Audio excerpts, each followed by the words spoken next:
اسلام ساری انسانیت کے لیے ہے، سارے انسانوں کا مذہب ہے، تو صرف مسلمانوں کو ہی کیوں اجازت ہے مکہ اور مدینہ جانے کی؟ اگر یہ دین، اگر یہ مذہب سارے انسانوں کے لیے ہے تو صرف مسلمانوں کو ہی کیوں جانے کی اجازت ہے مکہ اور مدینہ میں؟ اس کا جواب ہے کہ ہر ملک میں کچھ علاقے ایسے ہوتے ہیں جو پروہیبٹڈ ہوتے ہیں، جس کے اندر جانے کی اجازت نہیں۔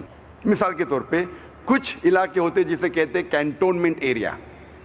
کینٹونمنٹ ایریا مطلب صرف ملٹری کے لوگ وہاں جا سکتے ہیں، وہ لوگ جو دیش کی حفاظت کرنے کے لیے جان دینے کو تیار ہے، صرف وہ لوگ کو اس علاقے میں جانے کی اجازت ہے۔ حالانکہ میں ہندوستانی ہوں، میں یہ نہیں کہہ سکتا ہوں کیونکہ میں ہندوستانی ہوں، میں اس دیش، اس ملک کا ناگرک ہوں، مجھے کینٹونمنٹ ایریا میں جانا ہے۔ میں سٹیزن ہوں انڈیا کا ناگرک ہوں، لیکن میں ہندوستان میں کہیں بھی جا سکتا ہوں، لیکن کینٹونمنٹ ایریا میں جانے کی اجازت نہیں ہے۔ اسی طریقے سے مکہ اور مدینہ اسلام کا کینٹونمنٹ ایریا ہے۔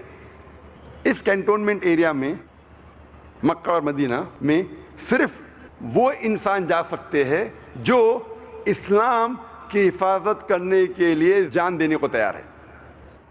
اور ایک وجہ ہے، جب بھی آپ کوئی ملک میں جاتے ہیں اپنے دیش کو چھوڑ کے، اس ملک کا ویزا لینا ضروری ہے، اور ہر ملک کے کوئی نہ کوئی شرائط ہوتے ہیں ویزا دینے کے لیے۔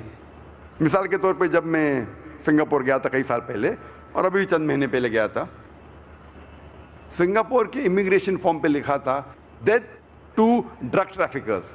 اگر آپ ڈرگز کے ساتھ پکڑے گئے تو سزائے موت۔ میں یہ نہیں کہہ سکتا ہوں سزائے موت بہت غلط سزا ہے، میں اس میں نہیں مانتا ہوں۔ اگر نہیں مانتے تو آپ سنگاپور میں نہیں جا سکتے۔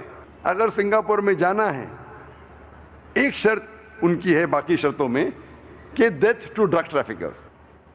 اگر آپ ڈرگ کے ساتھ پکڑے گئے آپ کو سزائے موت۔ آپ کو پسند ہے تو جائیے، نہیں تو مت جائیے۔ ہر ملک میں جانے کے پہلے ویزا چاہیے، اور ویزا کے کئی شرائط ہوتے ہیں، اور سب سے اہم شرط مکہ اور مدینہ میں جانے کی ہے کہ وہ انسان اپنے زبان سے کہے لا الہ الا اللہ محمد رسول اللہ، اللہ کے علاوہ کوئی معبود نہیں، اور محمد صلی اللہ علیہ وسلم اس کے آخری پیغمبر اور بندے ہیں۔